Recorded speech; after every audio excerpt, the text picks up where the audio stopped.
introduce our first speaker, Beate Schirrmacher, Linneaus University. The title of her talk is Mediating Authenticity, the Trial in Literature and the Mediality of Witnessing. Thank you so much. In the following, I want to discuss mediation of trials as one possible way to explore how media contribute to the notion of authenticity, because it is difficult to detect how media contribute, because we are aware of this authenticity when these media are functioning, and as the function media gets transparent and we do not really pay attention to it, it is difficult to grasp. But as I said, I think looking at trial representations, mediations of trials might be a way, not only because questions of truth and sincerity are central in trials, and they have to be made explicit when representing the trial. Also, the trial is about reconstructing, not reliving a certain event discussed. The trial thus does not efface its own mediation. When I explore this question in other mediations, I want to draw on Lars Ellerström, who points out that intermediality always relies on a transmediate common ground. I will also refer to the three levels of mediation that he distinguishes between, that there are technical media, material object, basic media, which are semiotic science systems, and there are a level of qualified mediation, what is conventionally perceived as media.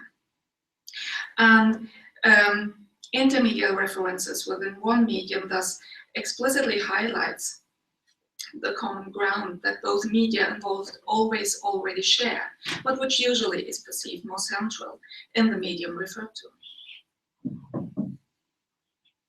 Thus, one may assume that references to the trial can be seen to highlight the way how literature deals with questions of embodiment, presence, and credibility. The trial is the public oral presentation of evidence in front of a judge and a jury. It involves different contrasting narratives by lawyer and prosecutor, supported by pieces of evidence and testimonies in a strict formal setting, set in a certain architectural space in a certain amount of time.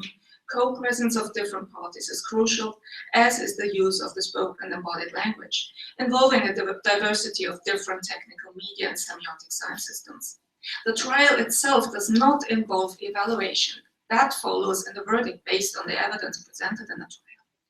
Mediating the collaborative multimodal mediation of the trial in narrative text is quite a challenge. The basic medium of written text has to mediate the complex multimodality of the courtroom. And in addition, the qualified medium of literary narration is especially suitable to convey cohesion and causality. These are the very things that the speech act of witnessing, which is central in the trial, should not convey. Narration and witnessing are thus in conflict. Witnessing is a central way to mediate perception or experience by transforming it into language. In fact, all our knowledge that is not grounded in our own perceptions, Izabela stresses, is based on second-hand knowledge in forms of witnessing. It relies on perception of others we choose to trust.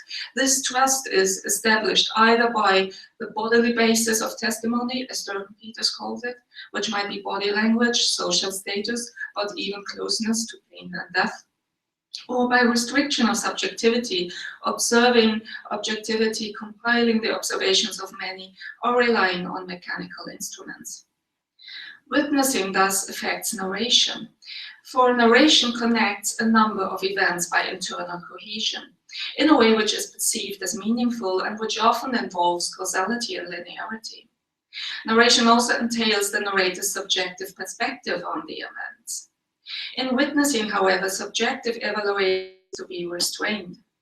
The testimony may be in form of a narrative, but this narrative is used to corroborate external facts or other narratives, not internal cohesion. In fact, too much internal cohesion, which might be perceived as a plot, will even diminish the notion of authenticity of a testimony. Witness narratives are, in a way, fragmentary. They have to resist the dynamics of internal cohesion. But then, how can written narration witness instead of telling a consistent story? And how can the bodily foundation of a testimonial be mediated and still resist the truth of cohesion of narration? These are challenges of witness literature. Jared Stark describes how he felt it impossible to summarize the testimonials of survivors of the Shoah in fear of missing out essential nonverbal information or in fear of transforming it into a different story. Peter Englund, among others, have pointed out the challenge of narrating without hindsight. Keeping mediation visible, however, a formal explicitness, paradoxically appears as a way to resist narrative cohesion. For example, Sidonie Smith and Julia Watson have explored how certain testimonial narrators choose to keep constructiveness of the narrative subject visible. And Jarek Stark's written form of Alina Bakalsvern's testimonial of the Shoah keeps visible how her story, how she survived the Shoah, in fact only exists in a collection of fragments told at different times in different places. Also, in examples of journalistic live blogging from ongoing trials at the Swedish District Court, I've been able to make out a similar fractioning. When the reporting journalist takes the role of the eyewitness and is mostly concerned with mediating perception, other channels and modes and other persons, different bloggers, have to contribute analysis, background, make explicit journalist ethics that are separated from each other but present in the same blog. The blog thus delivers the fractioned elements that are important in journalistic narration. Taken together, the blog is very explicit about its mediation, but at the same time, it creates a notion of being present at court much more than reading a conventional news report. This fractioned and noticeable mediation is also to be found in the trial scene in Harper Lee's To Kill a Mockingbird. This novel is not only a story of happy or of childhood memories of Jean-Louis, who is the narrator and nicknamed Scout, from the deep south of the 1930s. It involves darker stories, the story of Boo Radley, who's locked away in the house next door. It involves lynch mobs. It involves a murderous attack on Scout and her brother Jem. It ends with a murder which never will be investigated. The trial of the Afro-American Tom Robinson, accused for the rape of a white girl, is central, and Scout witnesses how her father, Atticus Finch, a lawyer, fails to convince the jury of the innocence of an Afro-American. Very much due to this trial scene, the novel has been praised as a novel about racial injustice, and Atticus Finch has been an inspiration to lawyers, almost, as Alice Petrie notes, as if he were an actual person. On the other hand, the novel has been harshly criticized for, in spite of the high-mindedness of Atticus and his family, especially Afro-American readers react to the stereotype description due to the restricted narrative perspective of a white middle-class girl. Critics point out tensions in the depiction of race, gender, and class, and neither the narrating grown-up Jean-Louis, nor Atticus, nor anyone else does take a decisive moral stance against the racism that is criticized in the novel. However, this lack of coherence does not have to be signs of that are symptomatic of ideological and artistic compromise, as Jennifer Murray suggests. I would say that it is due to the collision of narration and witnessing, and might be connected to the restrained perspective of the child focalizer Scout. Critics understand the child focalizer as a convenient mechanism for the readers to identify with the innocence of childhood. However, confronting the perception of a child character with atrocities is a narrative technique often applied to literature, in literature on ideological conflict, especially war. As Fedja Borjak points out, it is a tool to expose hegemonic discourses. Because even if Scout, the child character, is not really able to make sense of it yet, she perceives the cracks in the idyll of her home. This collision and this tension between word and perception, between narration and witnessing, can be seen as much more clearly acted out in the trial. The trial scene is about how the Afro-American Tom Robinson is charged with the rape of a white girl, Mayela Ewell. Scout Jem and their friend Dill witness the trial from the balcony placed, and they are there among the Afro-American community. And although Atticus shows clear proof of that Tom Robinson is innocent, he fails to convince the jury. Several aspects I find very interesting in this scene. Firstly, the trial is explicitly discussed as constructed out of words. When trials are mediated by film, this will be different, because then drama will often be highlighted as it visualizes the conflict. Nothing dramatic is acted out, Scout remarks, and what is shown is verbally constructed out of words. In the trial, everything has to be verbalized, and this has to be made clear in the mediation as well. The reporter cannot write down gesture, the judge explains and instructs to let the record show that the witness has not been assessed, although the witness has claimed that. Atticus uses the witness answers to, quote, build his picture, and Scout perceives, quote, how one phrase had turned the audience into a sulky, murmuring crowd. A change she perceives so acutely as its meaning of this very phrase that has caused commotion, which is a slang word for rape or assault, does escape her. The trials is thus described as words put together to build a picture. One could say so about literary narration as well. The trial scene thus stresses the transmedia common ground of trial and novel. Secondly, there is an outright conflict of symbolical signs of language and the indexical signs of bodily witnessing.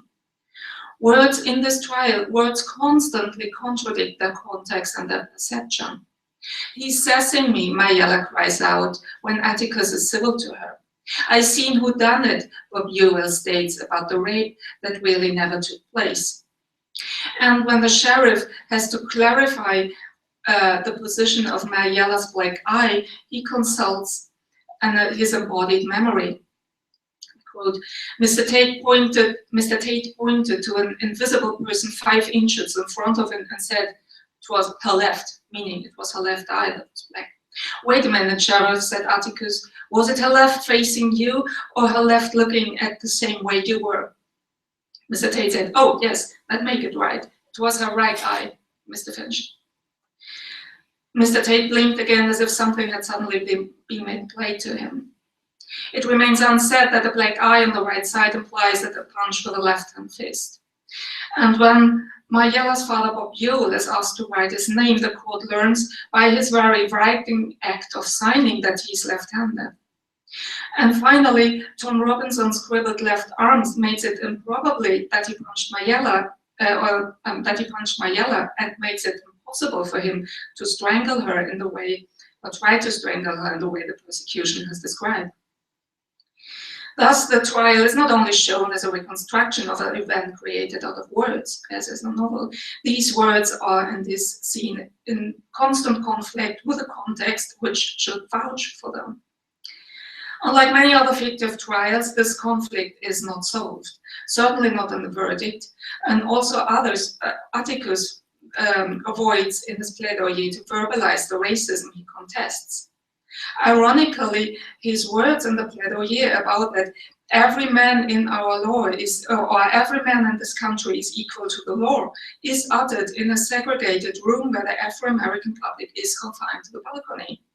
In a way, not only in case of the evidence, words are at odds with what we perceive, but it says so for Atticus as well, what he says, and you can see that in all the other episodes that are described in this novel.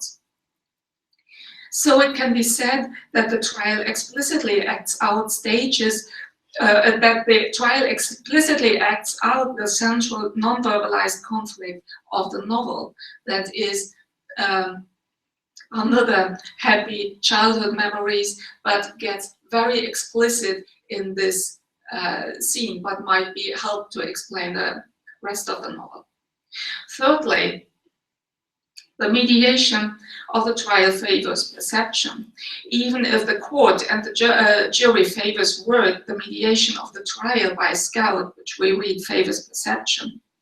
The narrator's grown-up voice does only seldomly gloss on her childhood self in this scene, and the reader is left with what Scout sees and hears. She also notes her brother's body language, like Jem's hand, which was resting on the balcony rail, tightened around it, and he drew in his breath suddenly. And from his reactions, the reader is able to draw the conclusions as well. As from the emotional reaction provided by Dill, who bodily reacts to the contemptuous treatment of Tom Robinson. He cries and he feels sick. The mediation of the trial on the balcony is a fragmented one, as in the other approaches to mediate witnessing I've mentioned in the beginning. Perception, indexical body language, and emotional reaction are distinctively kept apart by the three child characters. Still, as none of the children really understands, and as they do not evaluate or wrongly evaluate what they perceive, this leaves the reader with this task and the responsibility. Especially in cases of witnessing of traumatic events, the very core, the trauma, will resist narrative and verbalization. The audience will have to acknowledge this impossibility as a symptom to the extent of the trauma. This acknowledgement Ulrich Beer calls secondary witnessing.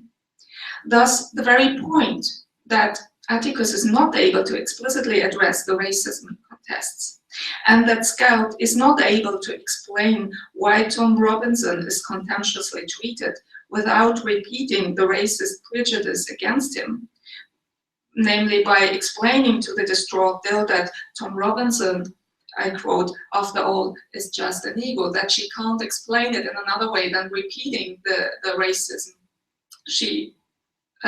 that is criticized in the novel. This may be seen inconsistent to the intentions of these characters, but it is a credible symptom of the hegemony of the racist discourse that is at stage in this novel.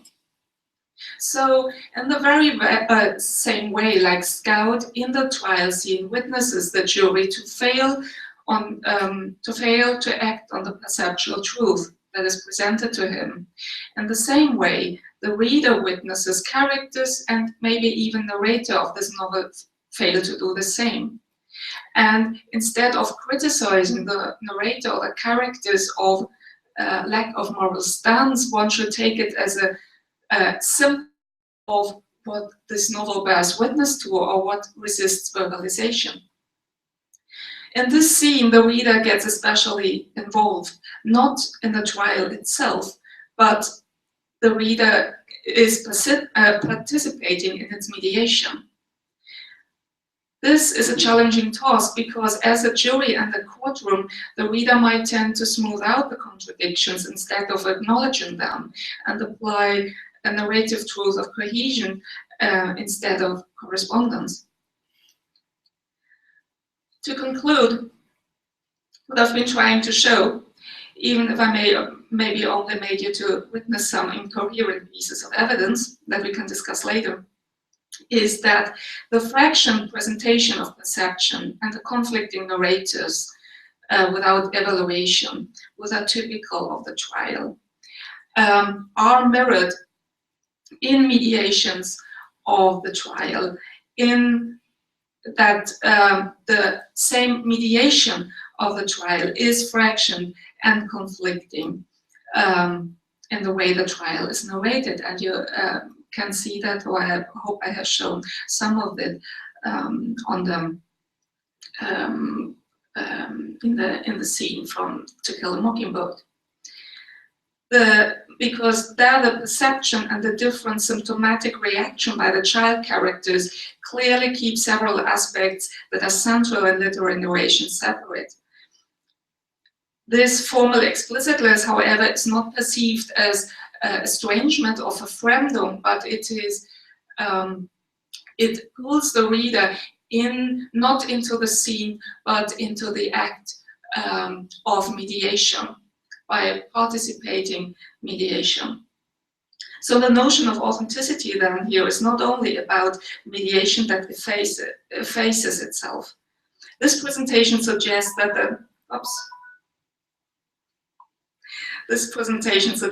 the restrained fragmentary mediation of witnessing is in need of a fractioning mediation, which provides us with fractioned elements that we as audience are asked to acknowledge. And then we are made participants in the acts of mediation, which is felt as something authentic or present. And these are some preliminary conclusions. Thank you.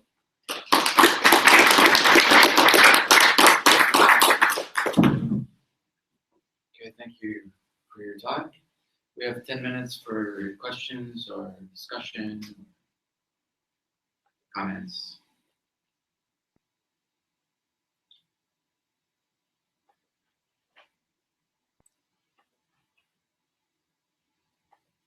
I was wondering if you could maybe talk a little bit more about the different ways of witnessing within the literary text, but then also the literary text as witness of something that transcends the fictional narrative.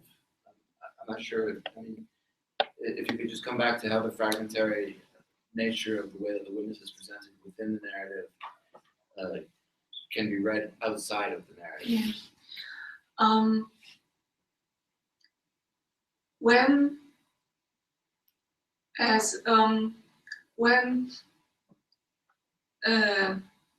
representing the trial, as a trial itself is a construction which not involves cohesion and evaluation in itself. You got this kind of presentation of conflicting evidence and of a speech act of witnessing that that should not be subjective and that not should evaluate. If you try to mediate that in another medium, in literature, but also in journalism and in film and other media as well, you have to kind of adopt this structure, but it gets a kind of a second level witnessing, as it will not be the same task division as in the trial. Now the medium, literature or film or journalism, then in this kind of fragmentariness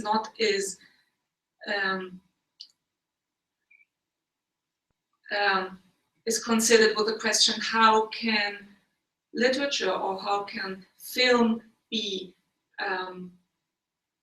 witness or to convey truthfully, to avoid evaluation. My thought is, or my hypothesis is, that these kinds of representations of the trial trigger a formal fractioning in the presentation itself, which one then might be used to analyze to see which elements are apparently important for us to have a notion of credibility and authenticity when reading fiction. And this would now say maybe that it's a lot about the mediation, not only the mediating of a story, not only putting together a story that is consistent, but adding, mediating perception and different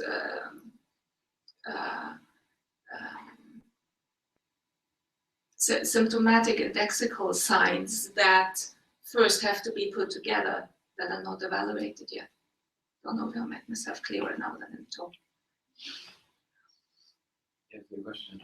Yes, thank you so much for your talk. I was wondering, a lot of times in a novel that tackles trials, Yeah. the comparison with theater is a lot of time proposed. I was thinking about each time that Vitor Hugo is representing a trial, it always turns out to be a theater with actors and settings. And so I was wondering, could this?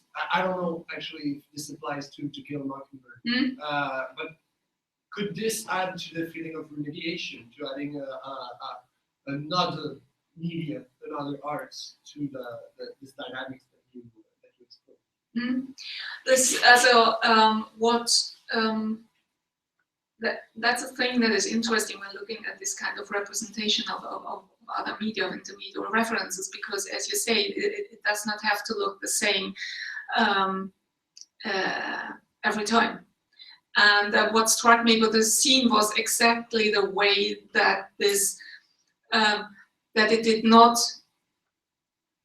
construct a drama of conflicting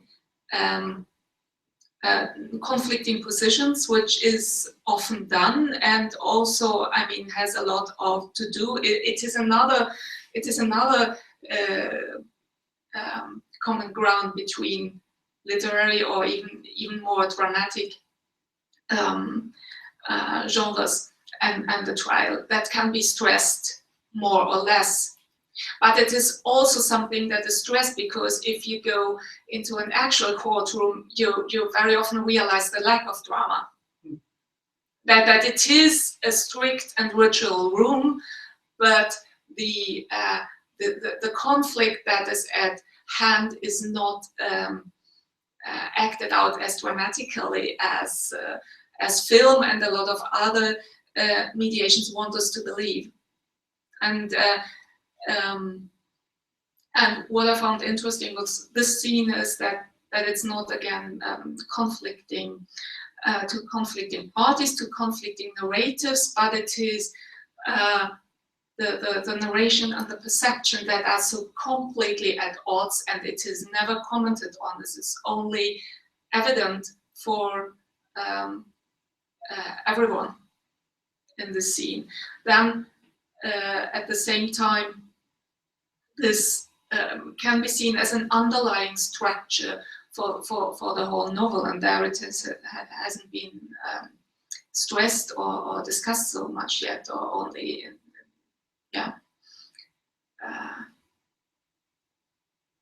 it's only recently perceived more clearly that this is the underlying structure of the whole novel. It is not an idealization of this lawyer's family as moral upright, but it's much more complex, because the whole text is contrasting between what it says and what is done.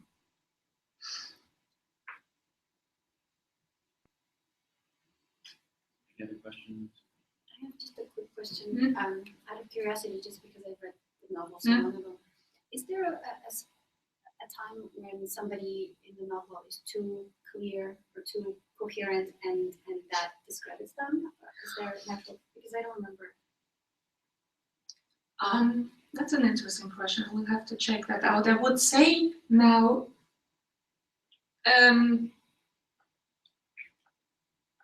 not that I can recall, but it's an interesting question, because maybe one could say there is one point in the trial which also where they accused the defendant, Tom Robinson.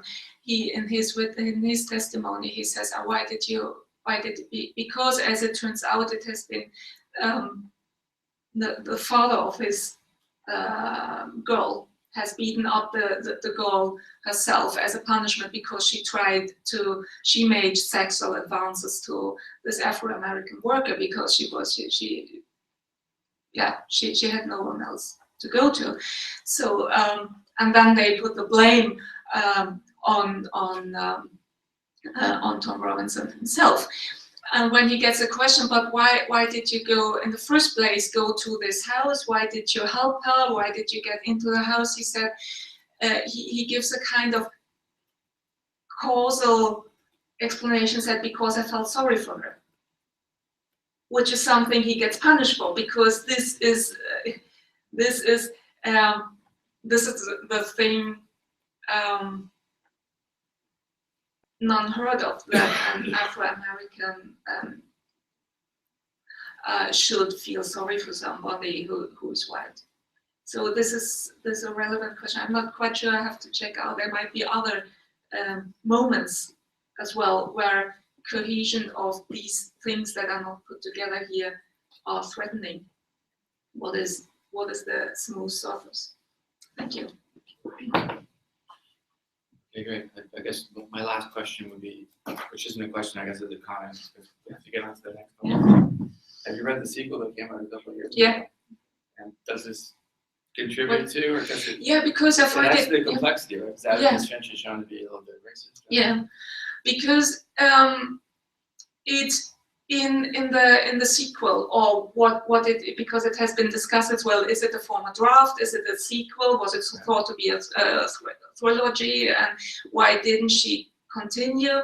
And the sequel is about that the grown-up Jean-Louise gets back to her hometown in the south, and as a grown-up, first realizes the amount of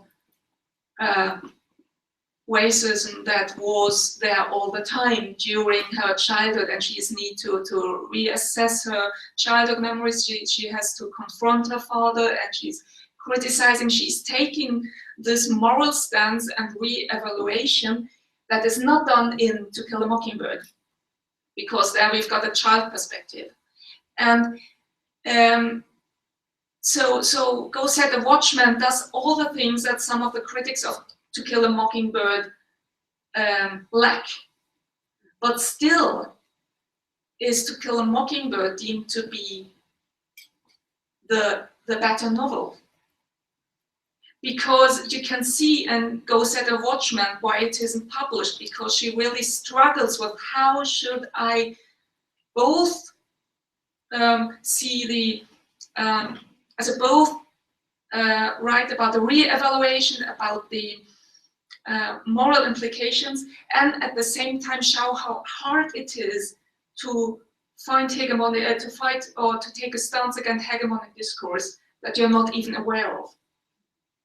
So the solution of the childhood perspective of the child focalizer, I think it was the better one. But also a bit problematic, because it is more about what it witnesses, and very often people kind of put words into the mouse or the characters or the narrator that they themselves should take. We should do the evaluation. The mediation includes what happens when we read the novel. And so it very much added to it what I was thinking about the novel. That was a long remark, I'm sorry. Okay, great. Thank you very much. And we're going to pass to our second speaker now. We can get the computer.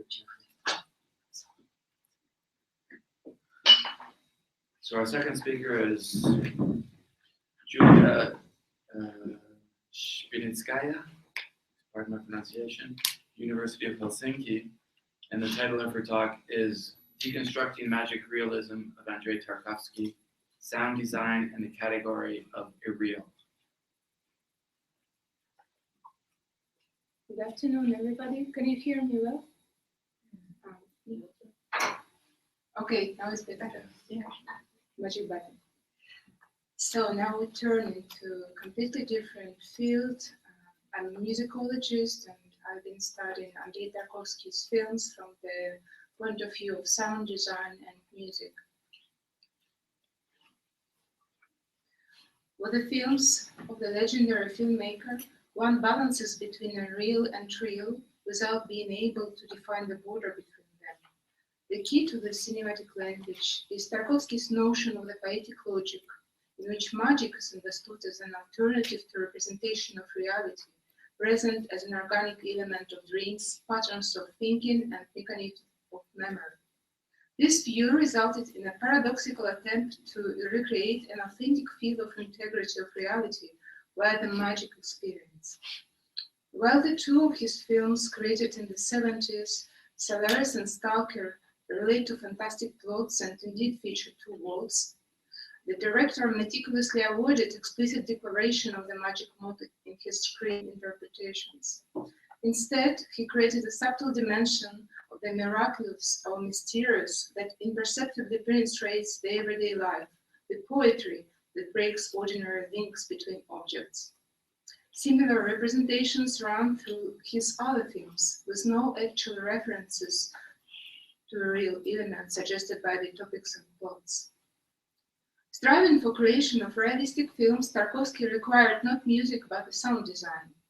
On this path, his films include multiple sound sources, natural sound and noises, electronic music created with the synthesizers INS and Synthi 100 and sound processors, sounds of acoustic instruments and musical quotations.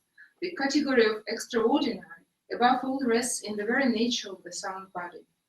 There was a novel synthetic sound that represented unprecedented magic per se. It became possible owing to the appearance of the synthesizer INS in the 60s. According to Edward Artemiev, the composer who worked with Tarkovsky through his 3 films, they first met in 1968. We were introduced to each other with the mention that I was working at a studio of electronic music. And after a couple of days, we met with Andrei in the studio in the first floor of the CRIalt Museum. I made him listen to some recordings of the electronic avant-garde, in particular Stockhausen's Song of the Youth, only to acquaint him to the newest elitist electronic sound. He hadn't heard anything like that before. I remember his response. He said that this music is above human, and he noticed that for his future Solaris, he probably will need something of this kind.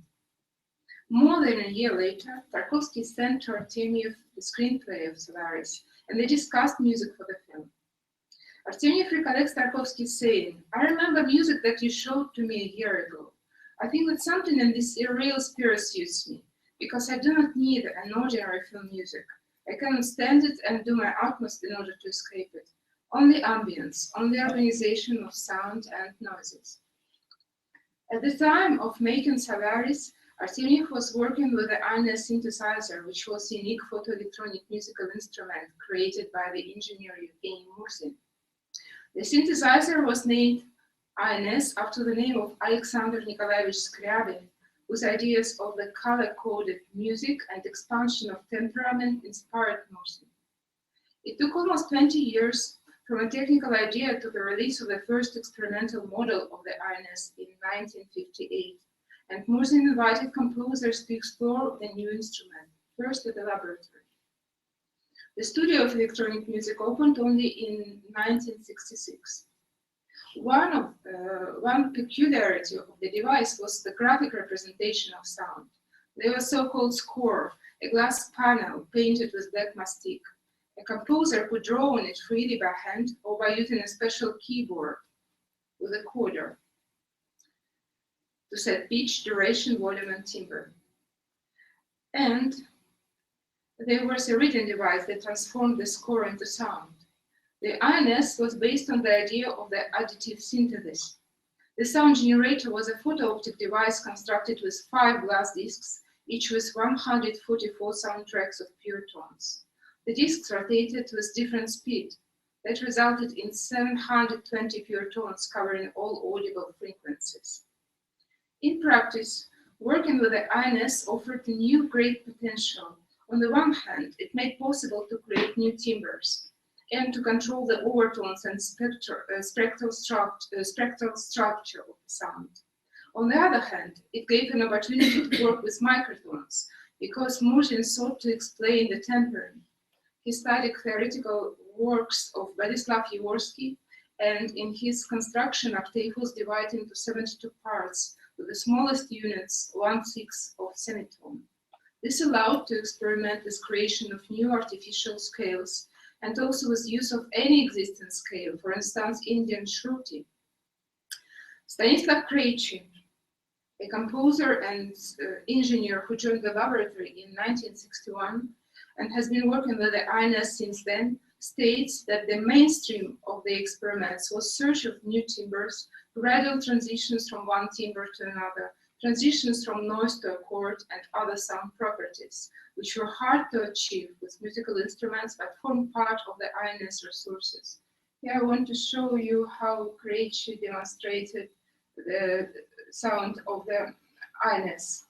This is the score that he is attaching to the INS synthesizer, actually with a painting, and he's going to play. What year is it? It's a drawing. What year? What year? This is recently, I suppose it's the 2000s, because he's still working with the INS. Here.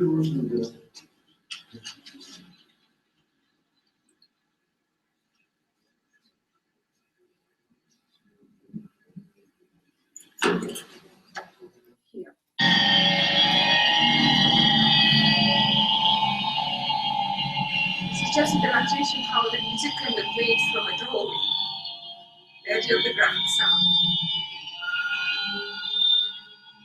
And the reader is inside, behind the panel, so as the score moves inside, it plays the sound.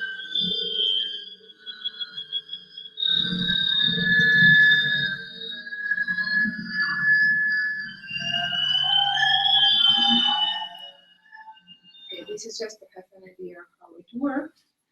And to continue, what was the experience of the composers of the electronic sound for those who experimented with it? First of all, it was an unknown sound that could receive meaning of fantastic or exotic.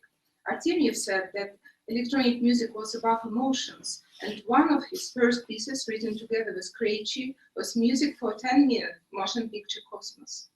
But the electronic origin of the sound was too evident, and this was the reason why it was perceived as an artificial compared to other musical sounds.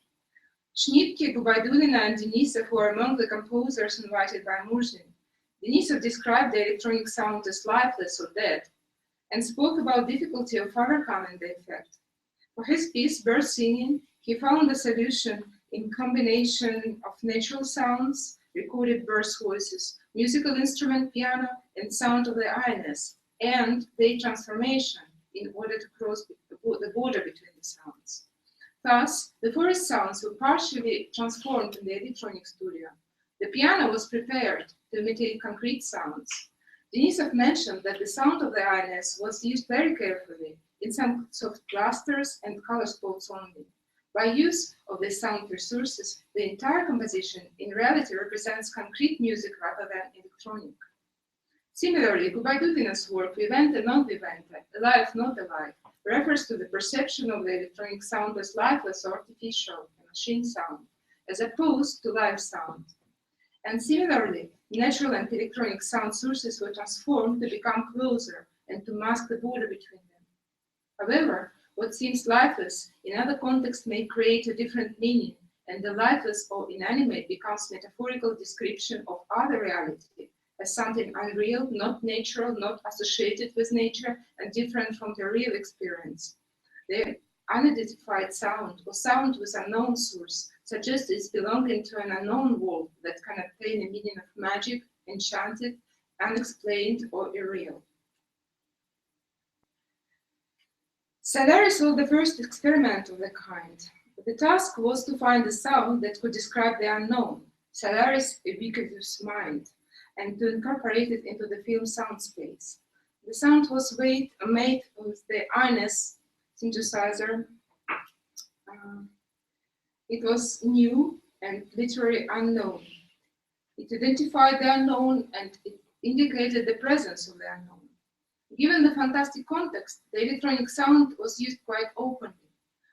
There is a quotation from Bach's choral prelude that serves as a thematic refrain in the film and represents the earth and memories. The electronic sound is sometimes blended into the end or beginning of the prelude to help this transition. the sound sources are really evident. But at the same time, the prelude is actually arranged with the I-ness, imitating the organ timbre, with extra voices or with an electronic choir added in different versions, because it appears 4 times during the film. The synthesized sound makes it easier to change from and to other sounds, for instance, natural sounds or electronic sound of Solaris. Let us focus on the Irreal double episode in the library that becomes a magic lapse when time stops. It goes like a meditation that continues as a levitation scene. The sound flows starts when Harry is observing Bregel's painting, The Hunters in the Snow. Tarkovsky used the strategy when the static image becomes animated and filled with sounds corresponding to the visual images of the painting: human voices, birds' voices, dogs' voices, hunters' horns, and church bells. Human voices emerge from silence, speaking indistinctly when the bell sound joins. It becomes a soundscape, a sounding universe, a complete music with the effects of natural sounds and voices, but all are hazy, vague, and equal. We enter this sound space and dissolve in it to come back to reality when it fades away, paused by a short intervention by Chris.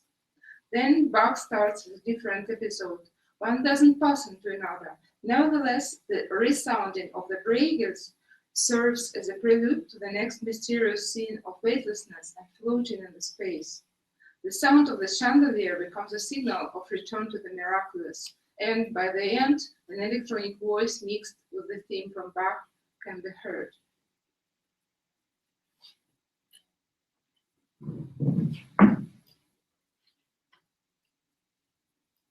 Let us see this fragment,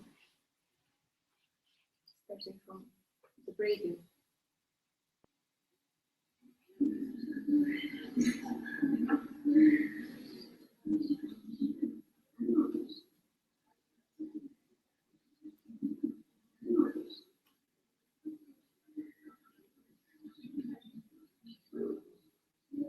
Can you hear the sound?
By the end of this vacation, you can hear the electronic sounds of Solaris blended into the partition.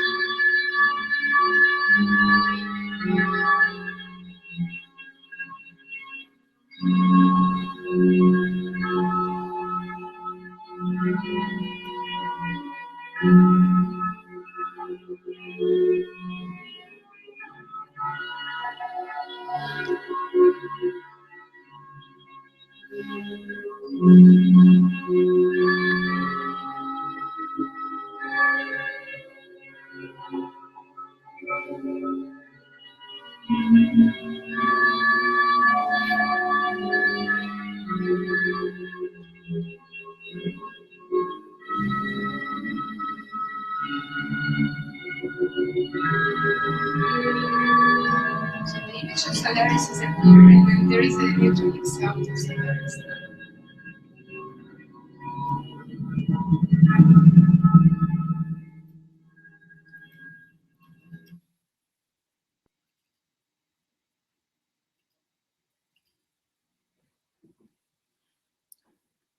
have to skip the Stalker Dreams, but I want to show another episode of from Stalker.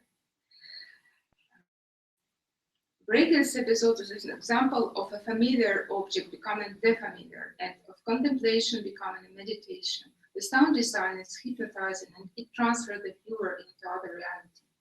In the next film, After Solaris, the design of the sound of the unknown becomes more subtle and more vivid, or conceived with the help of blending with the ambience of acoustic sounds. At that time, Artemiev was working with the synthesizer Synthi 100, and new qualities of the sound became available. As he characterizes it, absolutely fantastic sound quality. There is very little of sound work in general in Stalker. Apart from Stalker's theme, the sound design of the zone contains mostly natural sound effects. Artemiev states that he was mainly occupied with hardly noticeable and almost invisible effects, echoes, rustles, or jingles, all kinds of mysterious soundings and play of volumes, with a certain sound outdoors and completely different indoors. But the episode of driving into the zone is an enduring realistic track that performs a function of a transition into a real. Here is Artemiev's comment to the making of the sound. There has been one more curious episode of Stalker. It was called by the screen script Journey into the Zone. Do you remember a 3-minute journey on a handcar? Actually, it's 5 minutes. Heroes depart from a more or less normal world to an abnormal the zone, 3 minutes, and nothing happens on the screen. Merely a trolley with the hero zips along ahead. However, the viewer must feel that something changes. The reality changes in itself. There arises something like a new reality. I have been thinking a long time, what clue I can go by. Then I surmised, rumble of wheels. What if I play with it in a way? At first, I simply added reverberation. In one place more, in other less. Then I replaced an acoustic rumble by artificial. Then I laid a male choir under the sounding, and else transposed it down by octave. I added by smallest, literally homeopathic doses of the acoustic background noises. As a result, the rumble of wheels at first sounds naturally, and then, with every 10 seconds, more fancifully, remotely, supernaturally. And now I just want to demonstrate this episode.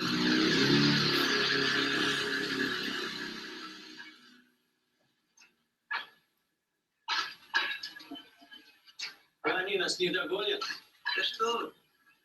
Они боятся, как огня. Кого?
Now I start to hear other sounds.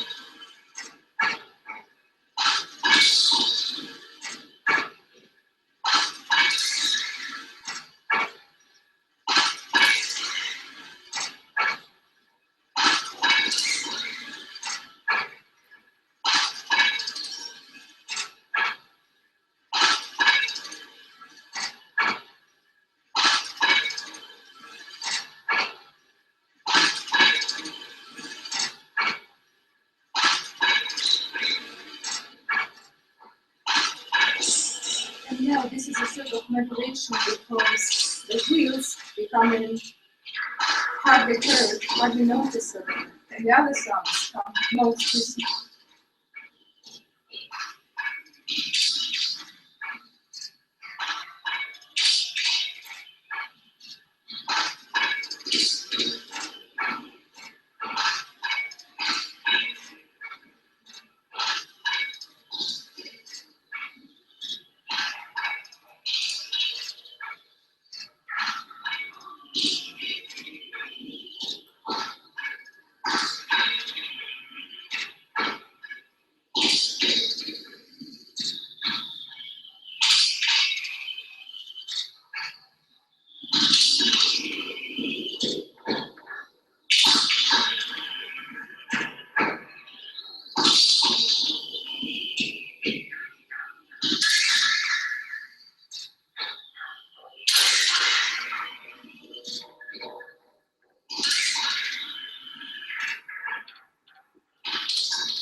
To conclude, as you could see, the basic model of the magic category is a fusion of real and irreal in audio and visual language that are not necessarily synchronized. Visual context may not represent the unknown, but sound becomes a major tool for performing a shift into a real. Let us emphasize the importance of the fact that the INS made composers able to create individual spaces from the scratch, starting from the very sounds as initial elements and bringing to life virtual sound worlds. The electronic sound as a created sound space obtained values and identity of the unknown. In the context of creation of unknown, the sound strategies of mixing, blending, and transforming the original sound in order to mask the source become extremely important. And this is what Artseniev employs as a major strategy in his film soundtracks, achieving a mysterious ambivalent sound. Thank you.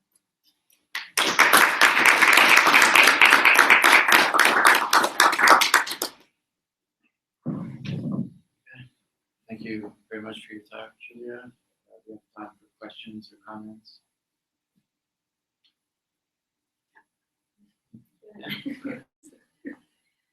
Okay, thank you so much. I was wondering, during your presentation, I came to think of a colleague of mine who works on sound and use of music in animated films, and where she said to me that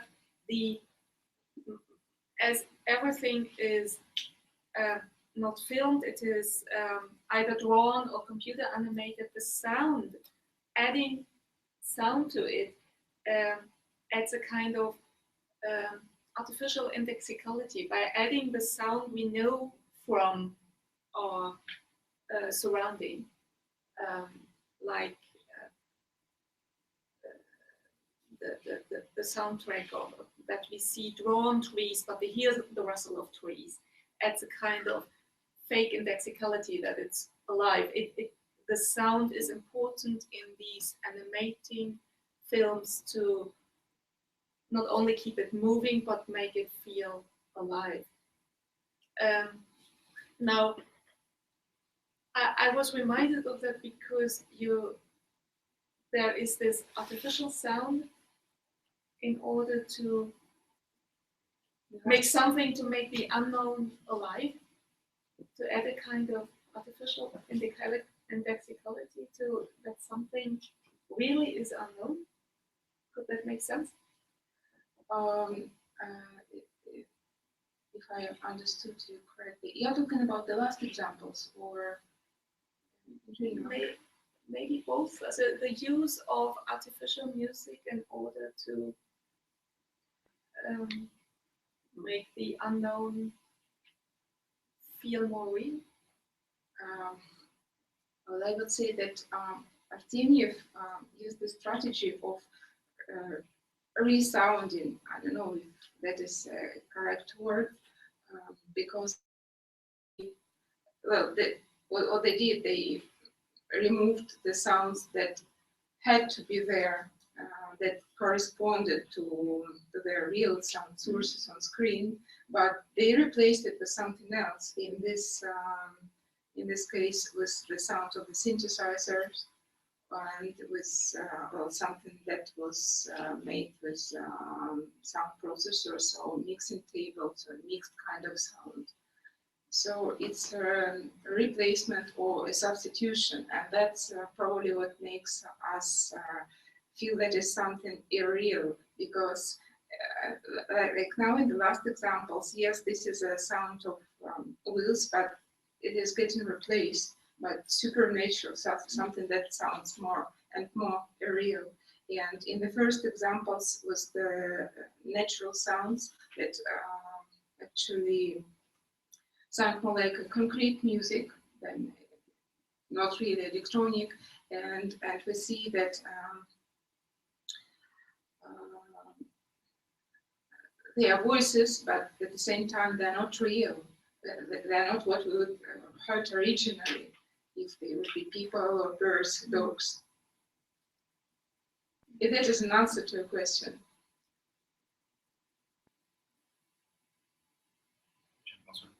I'm just curious, I don't know much about music. But I was wondering about the ANS. It was used for like, how many years? I saw that the compositions were made by Shpinitskaya, by Linneaus, used the ANS to make some compositions. Was it used by many composers, and on what period of time was that instrument used? They were mainly made in the 60s.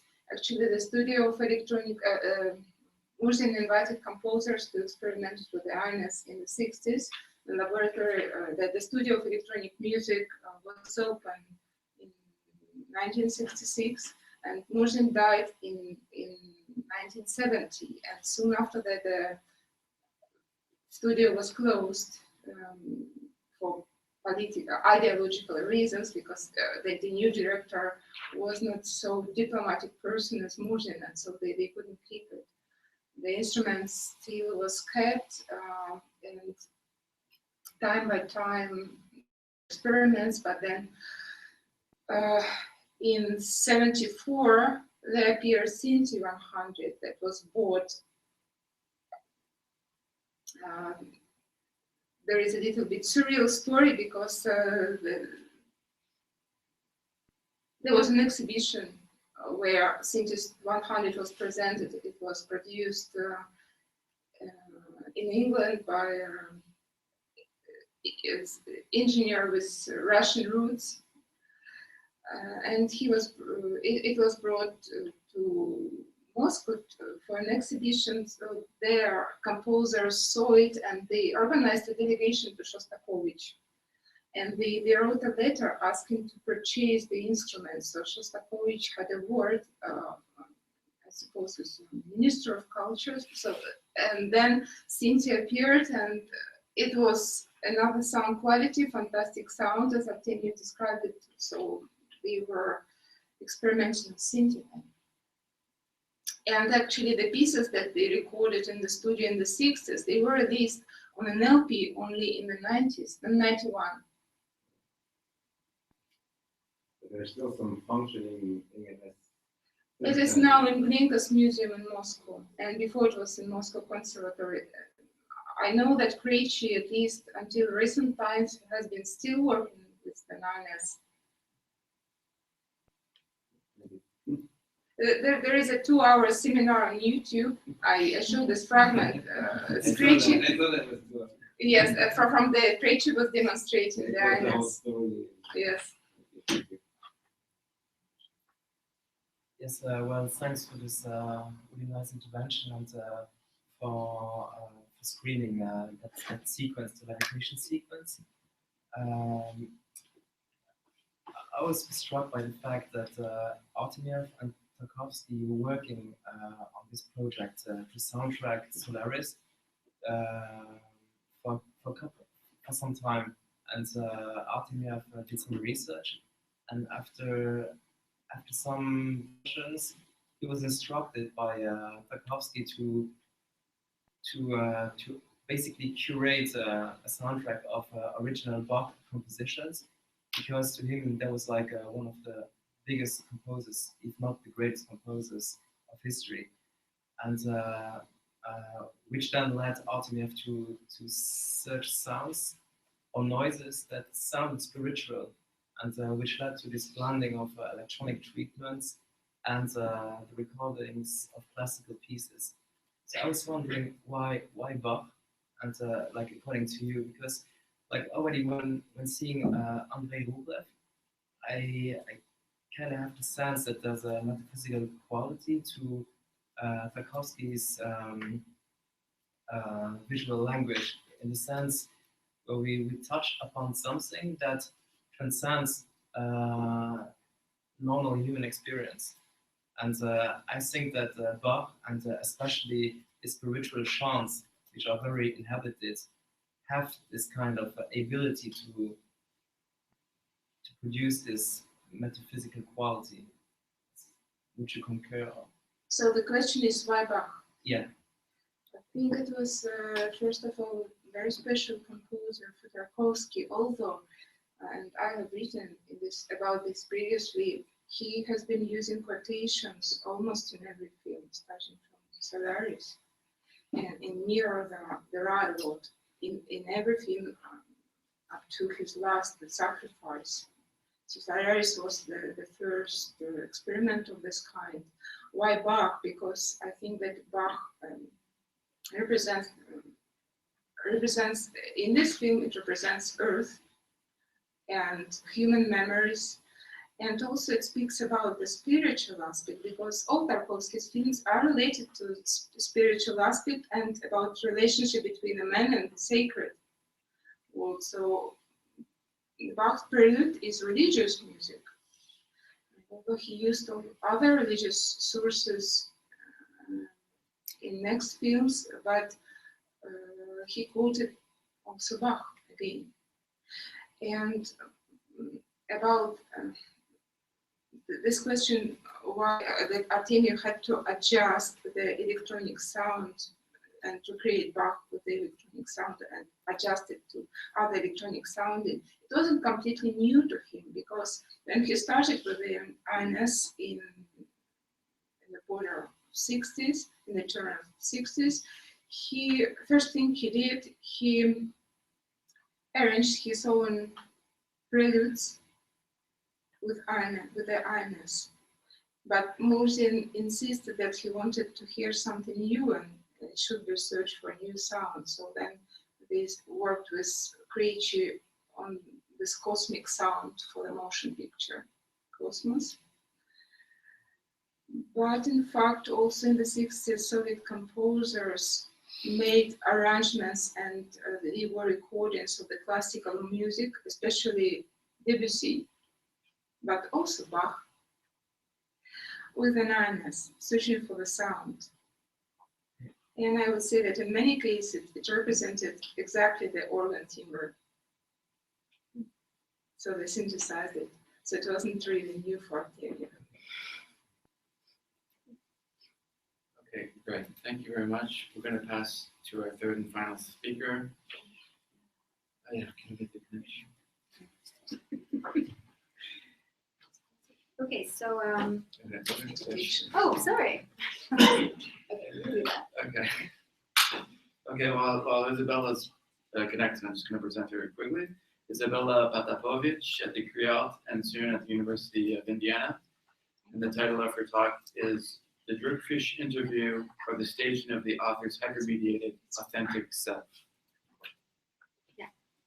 So while I struggle with the technical aspects here,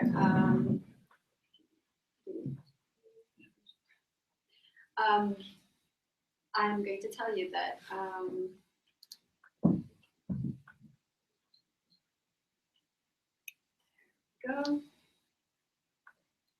so I want to first the disclaimers. I'll start with the disclaimers. I'd like to apologize for the two people who were in the room who were forced to read my dissertation, because this will be in sorts. This is not working at all. This will be in sorts of a light version of a tiny part of my dissertation. So sorry, you two know who you are. And the second thing that my second disclaimer is, I decided to show you 4 excerpts. They'll be short four short 1 minute approximately excerpts. And there are 3 reasons why I decided to do that. It's not sticky. I might not have any visuals in at all. Québécois, this is pochette one. Okay. So the first reason was, hello everyone, that this is the last panel and I knew I would be the last person presenting in the last panel. The second reason is that, please, no. Okay. All right. Okay. The second reason is that everybody says that one picture is worth 1,000 words. And so I will show you some pictures and I'll spare you many words. And the third and maybe most important reason to show you these clips is that I found that in studying television, what one encounters is that very, very many people, even writing about television, do not really watch or want to show it. And I think it's necessary to see some of these things, because I can talk all I want about them, but until you see and actually experience them, it's really a different thing. And this discussion about Susan Sontag's book on photography, which was first edited without the photographs, and how frustrating it is to have a copy of that.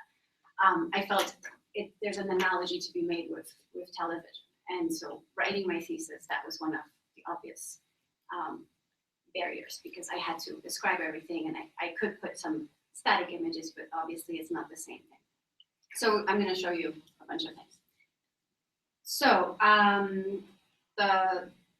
what I will be talking about is literary television, and more particularly about the ways in which that television has allowed us to stage and get to know authors, as well as the ways in which the authors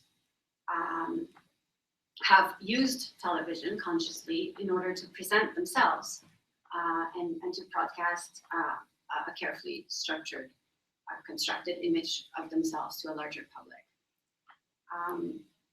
One of the changes that happened with literary shows since their emergence in the 1950s, so it's 1950s, 1960s, depending on the country. For example, in Spain with Franco, it's early 60s, but overall, it's in most countries it's in the 50s. These changes, one of those changes illustrates an important shift in our understanding of this idea of authenticity.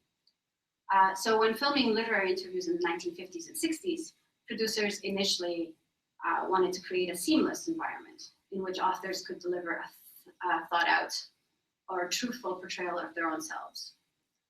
Authenticity here was meant to refer to an idea of a reliable, accurate representation, or as Bernard Williams put it, the idea that some things are in some sense really you and someone else.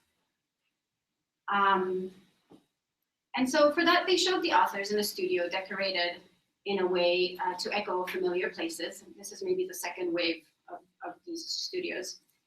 The sets were first reminiscent of living rooms, cafes, libraries, and the conversations tried to make the viewers forget that there was an apparatus and that there was anyone filming, and wanted the audience to imagine themselves part of this literary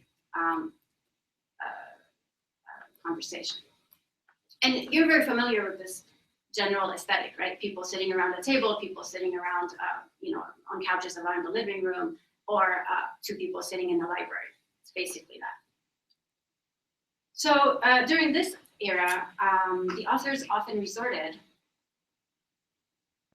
to written notes, and they were allowed to read directly from the written notes. And I'll show you, this is from 1954. It's Henri de Montalon, and it's really one of the very first recordings of an author. And he insists on reading his notes before speaking, normally.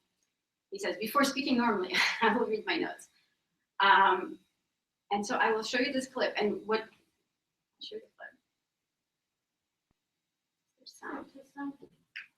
Vous avez écrit il y a 25 ans à peu près, et que vous avez toujours refusé de laisser publier en principe pareil un livre intitulé L'histoire d'amour de la rose de sable. J'imagine qu'il s'agit d'un fragment. Sorry about that.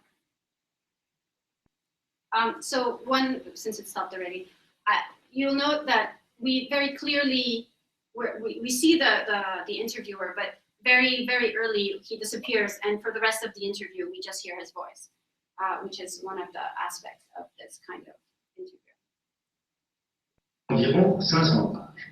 Et j'écrivis la plupart de ce roman, la plus grande partie de ce roman à Alger. So here he's still et talking ad je lib. mis 2 ans à l'écrire.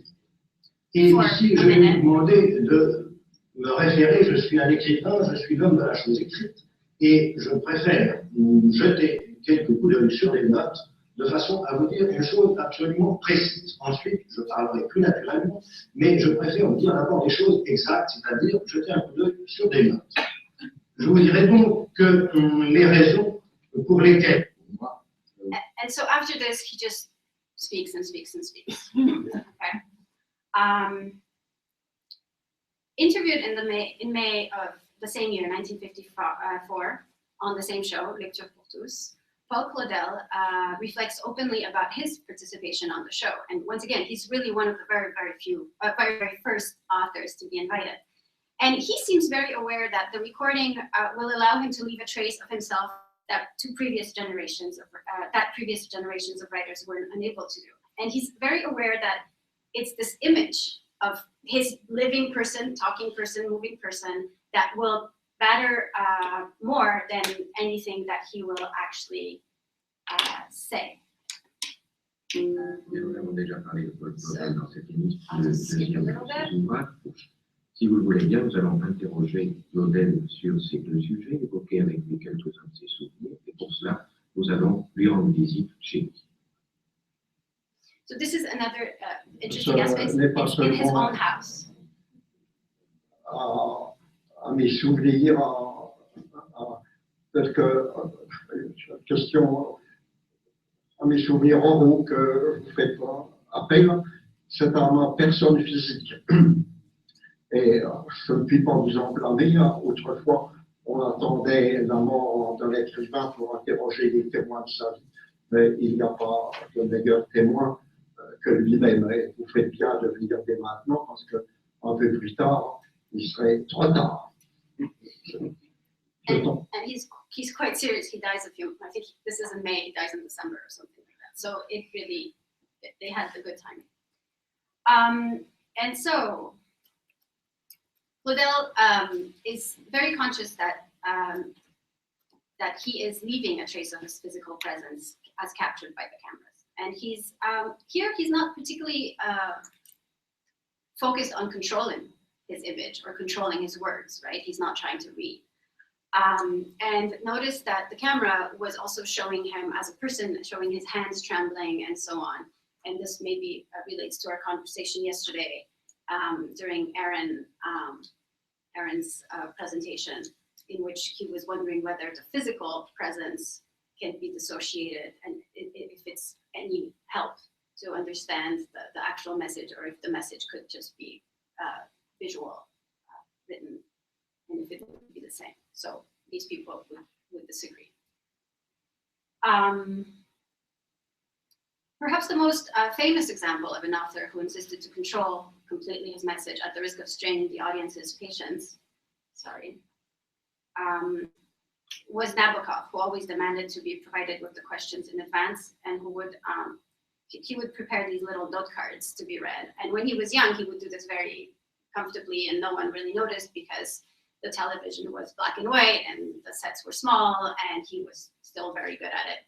When he got older, it was really painful to watch because he would put books, he would put piles of books, and he would have these little cards, and he thought that people would not notice that he was reading, and of course, everybody knew he was reading. So yeah,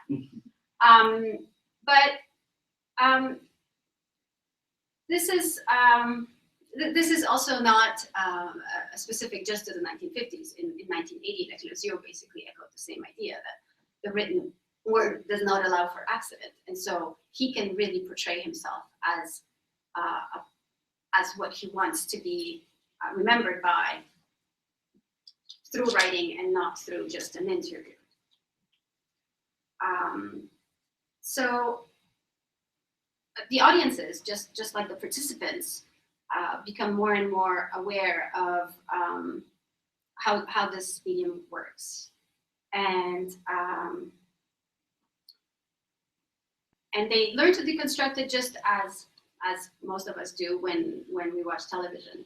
So this idea that having somebody talk about their life is not, or read about their own life is insufficient. And maybe that goes back to this idea that too much cohesion in a narrative seems suspicious, and we kind of prefer to see the spontaneity and what will happen if we catch somebody off guard. And this also concords with the possibilities, the technical possibilities of being able to leave the studio. So producers soon are able to go into other spaces, first inside, of course, somewhat controlled spaces. This is Jorge Sandrun with a French presenter, Olivier Barrault. in a cafe, but of course, it has to be still a somewhat controlled environment because of the sharp noises that you can have in a cafe, for example.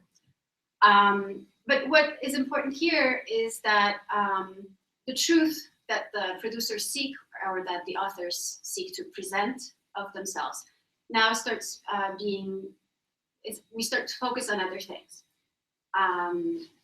For example, we follow the author to their house from the beginning, especially in France. This is a Spanish show. So we show the author working in their office. We show, in this case, the author walking down the street and going to his favorite bistro and having his favorite meal. And the camera actually gives you a good, 15 seconds of looking at this plate. And so we somehow get to know this real person and how the details of their hidden lives from what we would not know just by reading their books. And we start moving out of the studio into even further spaces like cafes and like parks, or you can now film by almost a waterfall and not have the sound interfere with the kind of cameras that we have. And this is now where we get to Druckfrisch. So in 2002, the German literary critic Dennis Scheck created this program with Andrei, who's the producer. And right from the beginning, they presented themselves as a team. So he was one of the few acknowledged producers right from the start. At the end of each show, they are shown walking, they kind of walk in front of the camera and just keep walking. So we see them like in a Charlie Chaplin movie, walking down the road together into the sunset or into whatever is there. And it's a nice acknowledgement of this technical aspect. This new aesthetic, this show is important, I think, because it has been copied now in Spain by a show called Fascinados. And it's been recently copied, almost like the aesthetic is exactly the same, in Poland by a show called Hooligan Literacki, which literally means the literary hooligans. And so I think it's an aesthetic that is going to stay. And let me show you, because I can't describe it in 3 minutes.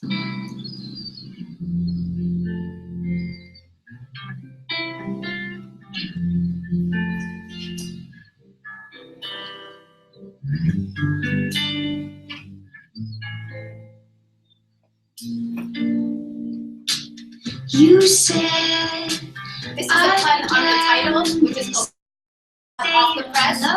This is back drink too much, fresh out the smoke oven. too fast. That the city's cleared my innocence. Coffee's pouring out my ears. It's the only thing they haven't here. And my heart stops beating.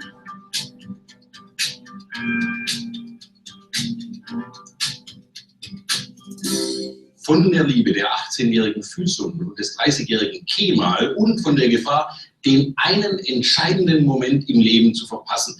Davon erzählt der großartige neue Roman Das Museum der Unschuld des türkischen Literaturnobelpreisträgers Orhan Pamuk. Mr. Pamuk, in Ihrer Nobelpreisrede sagen Sie, Schriftsteller zu sein bedeutet in sich eine zweite Verordnung. Okay. So as you can see, I think you can see, but we'll talk about it in detail. Andrei and Scheck reveal the mediation pretty much throughout. And I'll show you one more excerpt just to show that this is not some.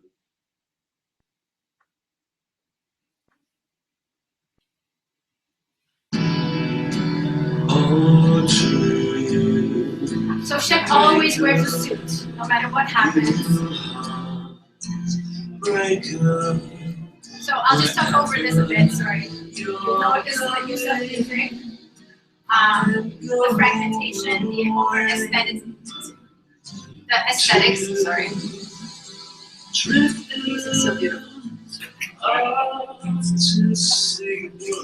Jetzt wird es Zeit für ein kurioses Debüt, für das erste So Buch, nämlich das presenting in Isländer Iceland. auf He's in Iceland Deutsch right now. über Island He was in geschrieben Turkey hat. before. I think Arthur we'll be Ollason talking heißt to dieser Isländer. Sein Buch heißt a man natürlich from Iceland Island who und wrote darüber möchte ich jetzt mit ihm sprechen. Hallo Herr Ollason. Ja, Druckfrisch, Island, Porries. Was haben Sie denn Neues über Island Ihren deutschen Lesern mitzuteilen? Eine ganze Menge. Und zwar in dem Buch geht es davor zu hören. Lese auf die Spuren von unseren alten Geschichten. Okay, so this is really the most radical example that I could find so far. But I love how the technicians are also waddling in this water with the cameras and the perches, and it's really hard to get a very low image without hitting the water, right? But they are managing pretty well. And you know, there's steam and everything. And the interview pretty much goes like that until they eventually leave the water. So I'll let you see the end while I talk.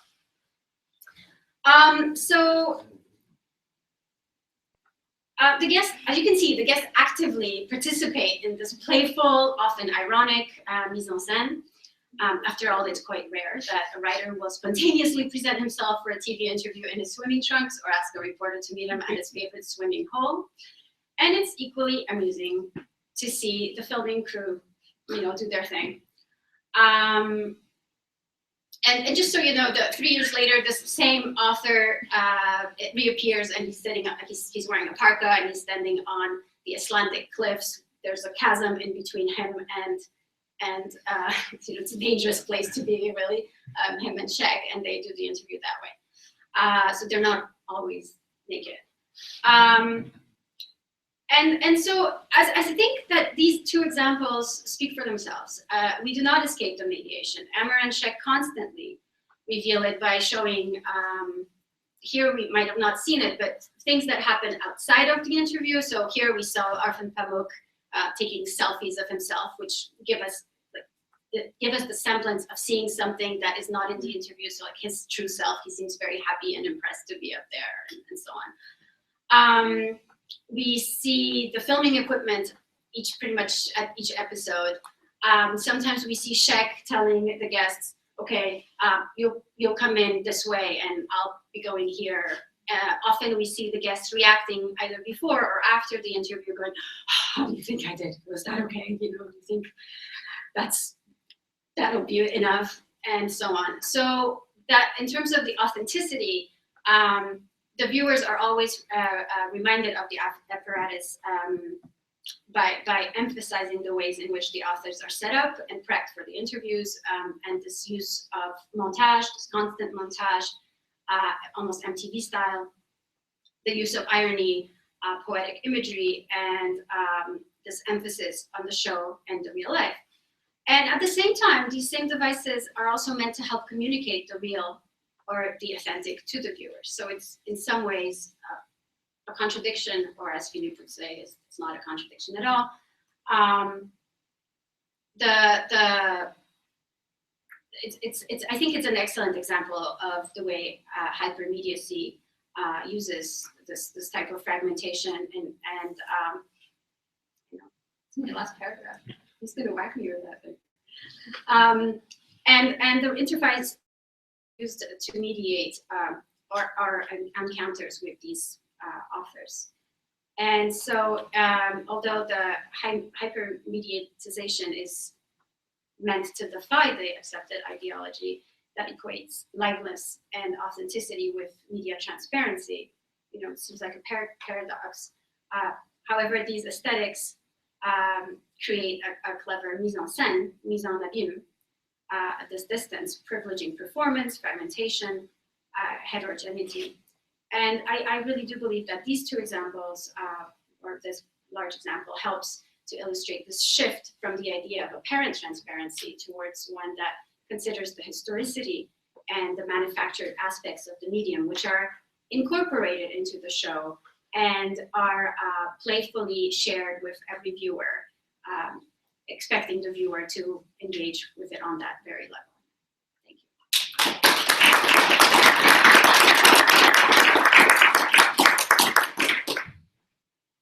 Thank you, Izabela, for that stimulating talk.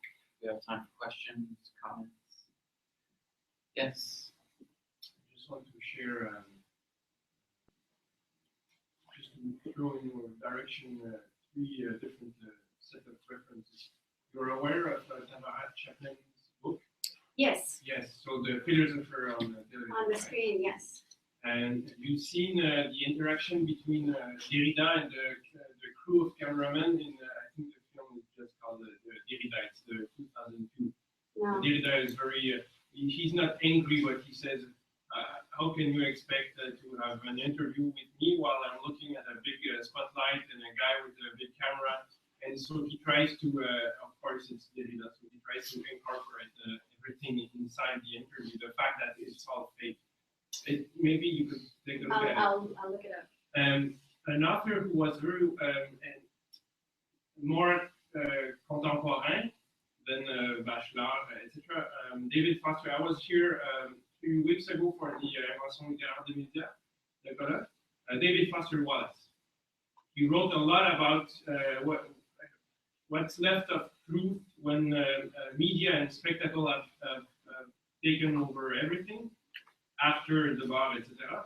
But he was very aware of it. He wrote a lot about it, and he gave TV interview, right? And he was very. There is one famous with Charlie Rose, I think is the name of the interviewer. Very self-conscious, you know, and you see he's not comfortable. And while he's not comfortable, he's talking about this, about the problem of being. How can you be on television? How can you be yourself when you're on television? So it could. I'll look it up as well. Yeah, it could do something interesting with you, sure. I think we have first, but yeah, okay, one. Yeah, one comment to the first of the Druckfrisch scenes with Orhan Pamuk. I was struck by the contradiction that they're taking so much pain or effort in showing the construction and the mediation and keeping it visible and different layers, and then still they haven't departed with dubbing. Then the rest of the interview apparently is in English, dubbed over by an inauthentic or by someone else's voice. Instead of hearing Orhan Pamuk talking, you will hear this dubbing voice speaking all the time. So they aren't able to free themselves or I mean to step out of this convention of German television. Yeah, I think that's the convention of German television specifically. There are different ways that these different shows have addressed translation, and often it's they'll have like a little microphone, and we will hear the original voice when the questions are asked in our language. And anyway, there's different ways of resolving the problem. Obviously, subtitles are a nice way for people who like to read. But television does not always, in terms of marketing, that does not always work. It's so contrasting when they're doing away with a lot of other conventions, they still stick to that one. Yeah, and they make fun of a lot of the conventions. You know, he always introduces the show. There's a voiceover that introduces the show, and it says something like, "Here is Dennis Scheck, your guide to the true, beautiful, and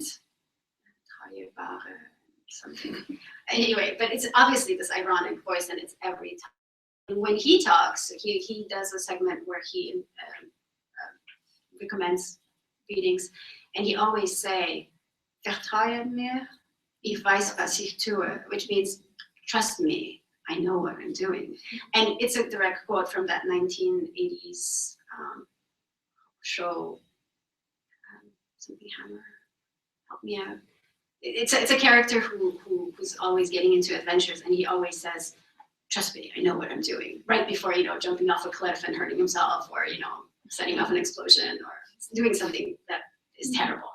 And so by incorporating this particular quote, Scheck always is signifying, I am this literary authority here, but, you know, I'm not only walking in with my suit into water to interview this author, but also the viewer obviously are taking me with a grain of salt. So there's this constant play. Is that MacGyver? No, it was another guy. It was something like. MacGyver would be it. MacGyver. Well, I was thinking, it was very interesting. Not to compare myself to Paul Cordell or Vladimir Nabokov, but McGill is always trying to get us to be interviewed on television about this or that. So I've often been, they come to get a few words about Lady Gaga or something. And there are three shots they always want. One is your books. The other is you at your computer working. And the other is you're coming in the door of your office. We have to do this kind of action shot where you're coming in.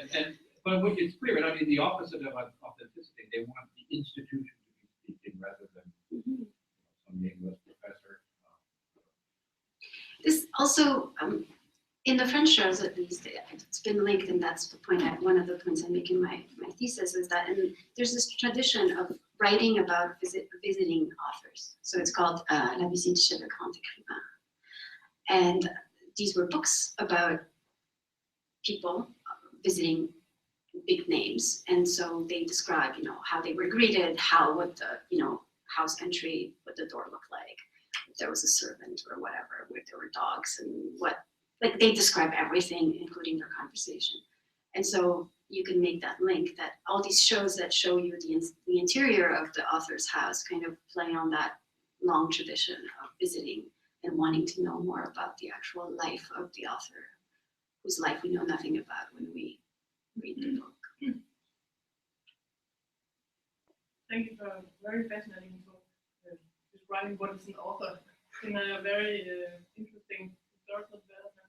I just thought about, it's more like a comment, maybe your next project you could add self-representations of authors on social media, because I think that's, you saw Pamuk taking a selfie of himself, so you've got this entirely new material again, and a further development in the sense that authors are extremely deliberate in using social media.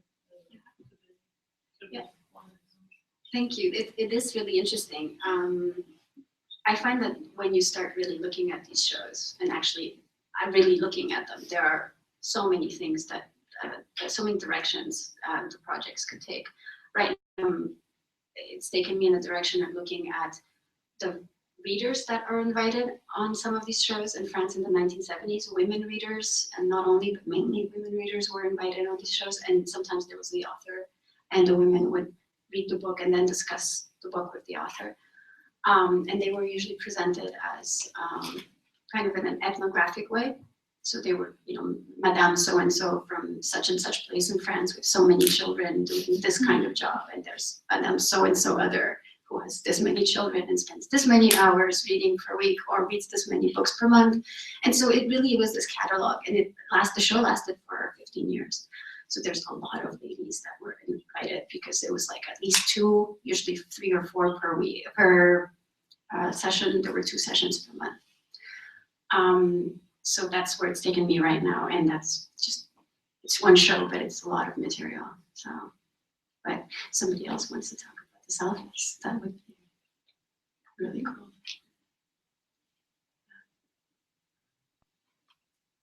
Yeah. I was just wondering, thank you so much. It's really good to have images. And I was just wondering if this shift that you described with this 2000 image, this problem that was in the 2000s, if there's now also this self-reflexivity of television, it's not also a historical, it's not to be historicized within the digital presence of all these, like the fact that we are all the time playing with this, and very banal what I'm saying, but we are all the time playing with smartphones, and so we are very much aware, not only aware, I mean, we are, there's this playfulness with technology on the everyday level, and television is staging it in a way. You see what I mean? But isn't it also a way to just respond to something that's So I think it's not banal at all. I think it's important, and I do have to theorize much more, which for this presentation I did not do much of. But so there's 2 things. On one hand, yes, this definitely addresses viewers who are much more sophisticated technology-wise than the ones in the 1950s or 60s or 70s for that matter. On the other hand, this show started in 2002 when the digital was only starting to make a turn. So when they started, they had a website, for example, but it was still very much like one of those websites where things get put on, but it's not very interactive, and they were trying to figure out how to use it. Now they have podcasts. If you want to practice your German, you can just download these things and watch them or listen to them because they're actually quite listenable. But in 2002, it wasn't the case, and they were already doing a lot of this self-reflexive, fragmented, even more in these these excerpts you don't see it, but to a point where they would frame the face of the authors. Sometimes you just get like, an eye, an ear, and just for a split second or two. So even in that, on that level, it was already there in 2002, 2003. And the use of music, which is this MTV aesthetic, which is very different. And they talk about it explicitly, these two, the producer and the host, and how important the music for them was in terms of creating an atmosphere and an emotional content. So for them, the music is not just this thing that you add on to fill time, but the beautiful imagery, or showing Pamuk's, taking his selfies or his water glass in the middle of the interview. He's talking, and all of a sudden you have to zoom on his glass, and in the background you see Istanbul. It's just purely visual, but it's supposed to be like an added layer of language, visual language. So it's very conscious. It's not, like, oh, we should put a picture here. Okay, we're just about out of time, so thank you to everybody for coming, and thank you for your day.